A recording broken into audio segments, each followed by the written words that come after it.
All right, everybody, and welcome back to the channel, Simply Reefing.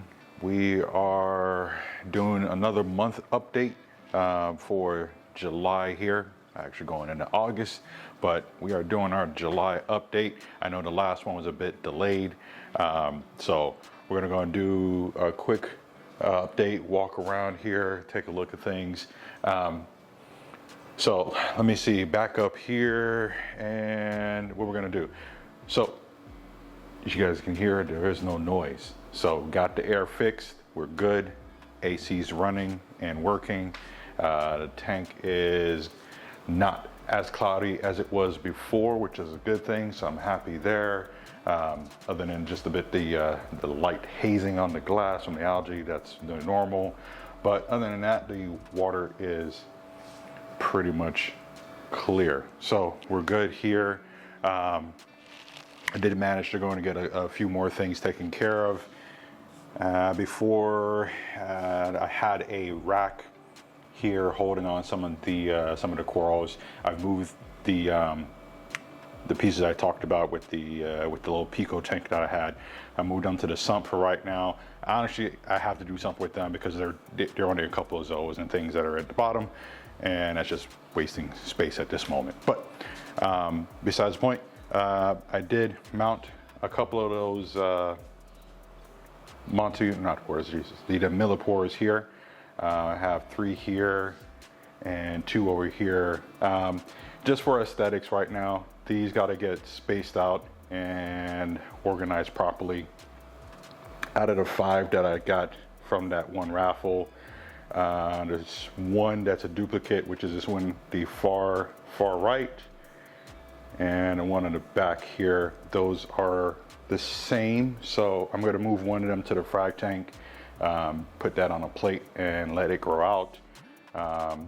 So I'm going to move this rock. Will have 2, so these 2 here on the left will be on this rock, that one on the right, and this one here I will move to a different rock once I get things shuffled around in the whole main system. As far as corals, I was able to, and I'll peek in here, show you guys what's going on. So I was able to go ahead and get the anemones over to the LFS and picked up a few more corals. So let me show you guys here. So I have the jelly bean chalice. This red chalice I moved out from the frag tank. What else is here? What else is new? Some couple new things. This one I got from a different LFS. I picked that up. They had that. That was a little winner that I got. It's a nice plate coral, but it just keeps walking. I think it walked from, yeah. Actually, I put it over here where the jelly bean was at, and it literally just scooted itself all the way back over here to this side. It's eventually going to have to move because the Bower Bankies are going to pretty much evict it from out of there if they do sense it, and then the tentacles start going wild. Just an update on the quarter scolie. With everything that's been going on, it's still holding on. It's not growing as fast as it was before, and it's kind of slowed down a bit, but that's fine. As long as it's not dying, that's a good thing, and we'll just, keep an eye on it here. I also got this chalice, which fit perfectly on this rock, which used to have the Cephastras here at the top. So I moved the Cephastras up top, took the torch that was here, moved it to the frag tank for the time being because it was just causing all sorts of havoc in that little corner that it was in. So let's see. We have no idea what kind of chalice this is. I'm going to try to see if I can get a better picture of it, but it's very beautiful when the blues hit it, and I'm just going to hold on to it and see what I get from out of it, which is nice. Let's see. Got this Lobo also from the same LFS, and I'll update some information on that. But yeah, definitely got this Lobo, which is pretty cool. And I also have picked up, what was at the same time? What was that coral? It was the Godzilla Yuma. I'm calling it as Godzilla. He said it wasn't, but I'm going to see if I can get a photo for you guys here. But it definitely does look like one. It is sitting in the frag tank, just waiting. I still have some things to go and take care of. But other than that, see the A cans here, they're doing well. I moved them up onto the shelf here. There is very, very, very little Aptasia in this tank left. The peppermint shrimp have been doing a great job at removing the ones that are popping up. There's one on this chalice which is doing really well now after it got nuked. The color is starting to come back slowly. It's a very vibrant piece, so hopefully if it grows long enough, you guys will all be able to see that. And if you do want to follow along with the journey of everything in this tank, just make sure you hit that subscribe down at the bottom. Give the video a thumbs up. Let people know, hey, look at this nice, beautiful tank. Share it out with your friends, however you want to go ahead and get that information out. But let's see, what else is going on? The SPS are doing great. There's some things that are gaining a little bit, color, just little by little is coming back. Let's see this piece here, which I think was it's a shortcake, but all the new growth tips are starting to show up, which is nice. So I'm gonna have to keep an eye on that one. It's the next one to probably take off and run. Definitely, guys, I do have to get around to pruning some things, especially with the DSA. I know I've been telling everybody this, and I need to prune it. As you can see, this piece is being shaded out. It is flanked by at least 4 larger pieces, so I'm gonna have to figure out what to do with that. The red robin, and a couple other pieces here. The millie's doing well up top. It's nice and fuzzy. This millie here to the right of this powder blue, it's not doing too well, but it is holding on. So I'm just keeping an eye on it. There is polyp extension, but it's just not doing anything more than that at this moment. So we'll just keep an eye on it. The Duncan, I've had this Duncan for so long. It's probably, I've had this as long as I've been in the hobby. It was a piece that I got years ago.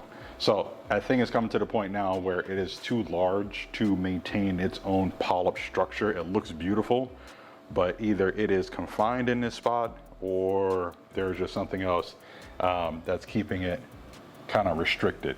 But other than that, it's a beautiful piece. It was never this green, so it's one of those things that I've held on to for a long period of time. It was like that dull brown color. It never got the green, and it was just one of those things, like eventually it started to get this nice green, bright green color on it, and that was pretty good. So a lot of things happening on here. This chalice in the middle, it should be red. I'm actually purple and yellow, but it's also lost a lot of color, but it's slowly coming back. I think that's pretty much it as far as the corals go here. There's a few things. I know somebody asked about one of the Montipores. I don't know if this was the one you were talking about. But like I said, I think it's either the Rising Phoenix or a different Monty piece. It's primarily going to have like that rust colored orange. I can't pinpoint it until I start seeing the polyps. And if I can remember when I first got it, the polyps were kind of blue. So we'll see. Other than that, it looks lovely when all of the blue lights hit it there and everything. And it looks beautiful. So let's see, what else we have going on here?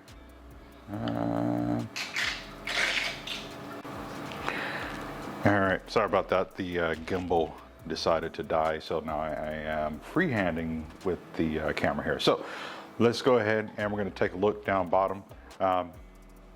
Really, the major changes that have happened, definitely got rid of the anemone down at the bottom.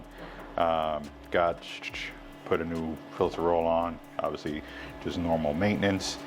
The hammer that I talked about before, move. It is doing pretty well. Some of the color is coming back, so that's good. You know, just shuffling things around here. I definitely got to get things going because I have this tank over here that I need to finish setting up and get a video on. And I'm going to move this fan out of the way also too. But yeah, no, definitely got to go in and get this tank set up. This is the 25 Lagoon, so just look out for the videos on that one. So back over here. So one of the big changes, let me see if I can get a light on this for you guys.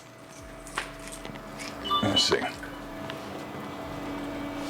And I don't know if this is the other Monty that guy was talking about. This is the Tropic Thunder, which is now blocking one of the stylos in the corner here. So yeah, let's see. So one big change that has happened is this calcium reactor. All right, so this calcium reactor, I need to get a new light in this little cabinet, but it is my tank. So yeah, so the calcium reactor that was on here, I swapped it out. I'm gonna go ahead and show you guys what I did with it and where we are currently with it, and I'm just gonna pick up back after that. All right guys, so here is the calcium reactor, and I've already taken out the old one. Gonna go ahead and get that media washed out and everything and brought over to the new reactor. I do have some new media. I'm going to go ahead and put that in. It does say that this takes up to, I believe, 12 pounds of media, so there's 8 on this, and we'll see what's left over after we wash this one out. But the biggest difference here on both is going to be how much tank they can maintain here. So the new Geo is going to handle up to 300 gallons, which is going to go ahead and support everything that I have going on in the tank. And that's part of the reason that I am switching this out. So what was going on here, and for you guys that are not aware, this was the Marine Depot Aquamax brand of calcium reactor. I believe this one is the T1, if I'm not mistaken. But yeah, so this particular reactor, I believe, handles up to about 200 or 250 gallons, somewhere around there. So it's not a whole lot. So what was going on was, I guess honestly, I think I was pushing this system to do more than what it could do at the time.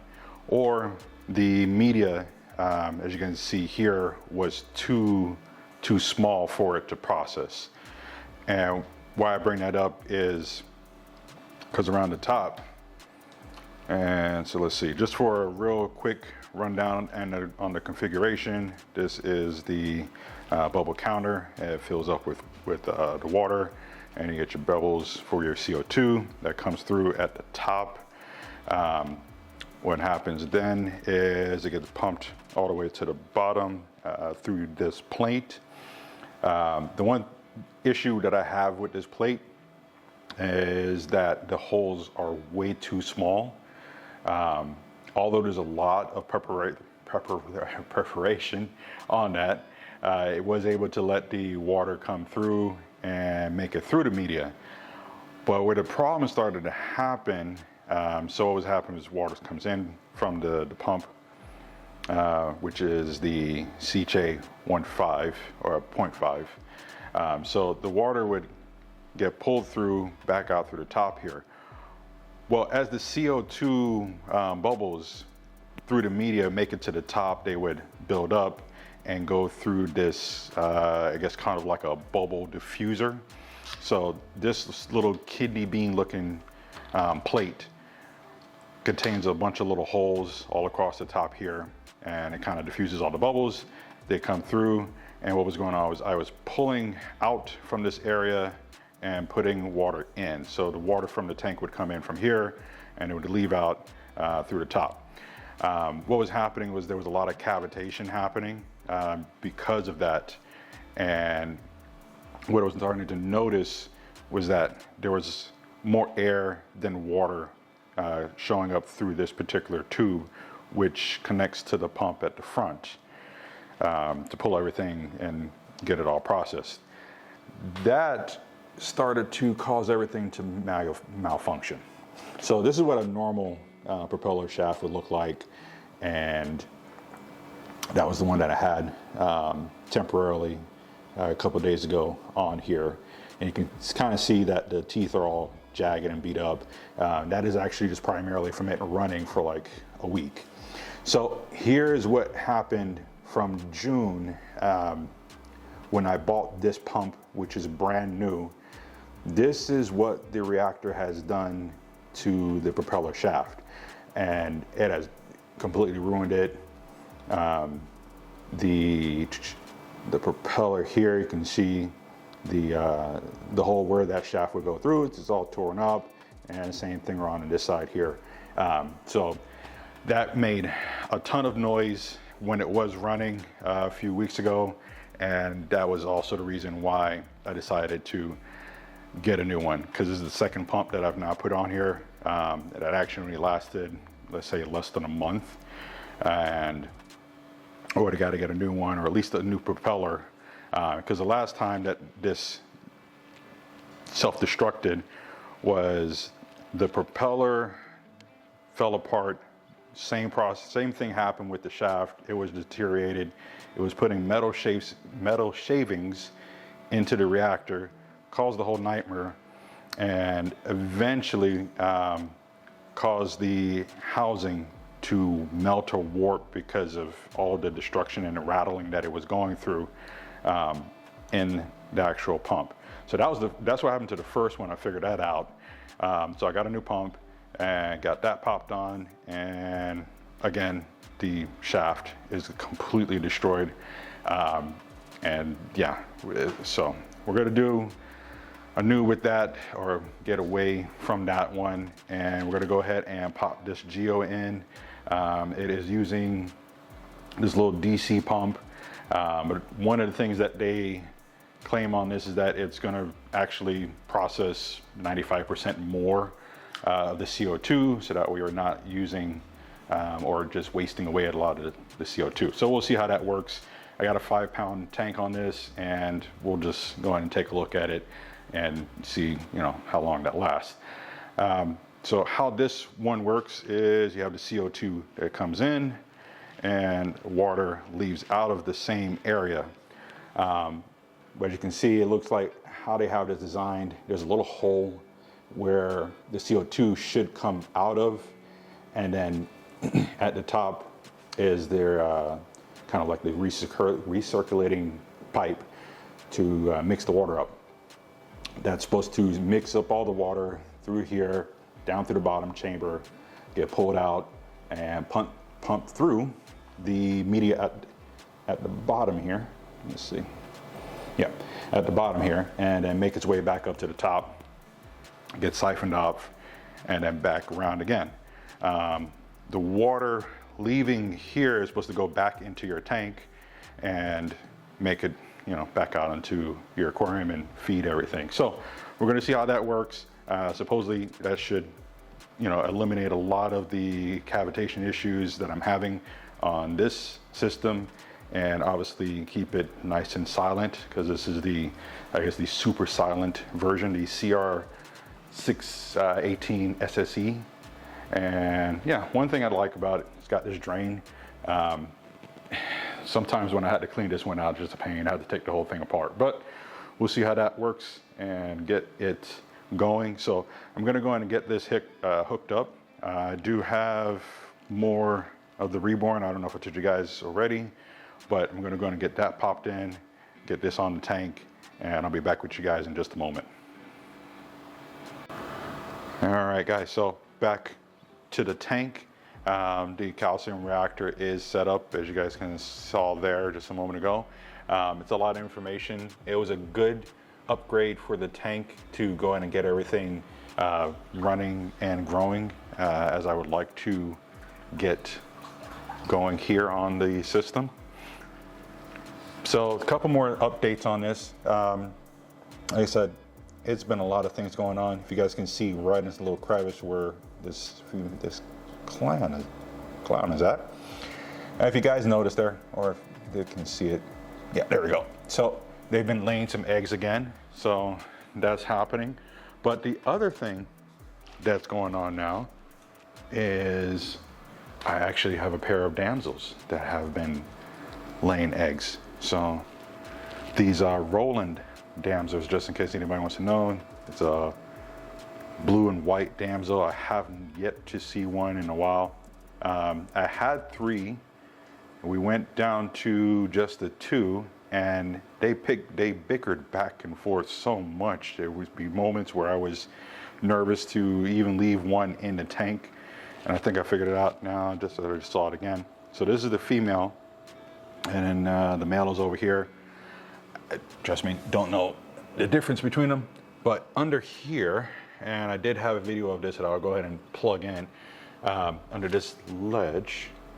Come on, there we go, got it in focus.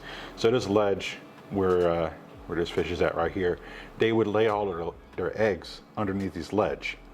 They're not there right now. I don't know what's been eating the eggs, but something has been eating the eggs. I've tried to catch them a couple of times, but I think I was managed to catch a video of the eggs themselves. So we'll get that posted here. But other than that, it has been a pretty productive month for the tank itself. I am going to start working on the lagoon tank and getting that up and running. I still need to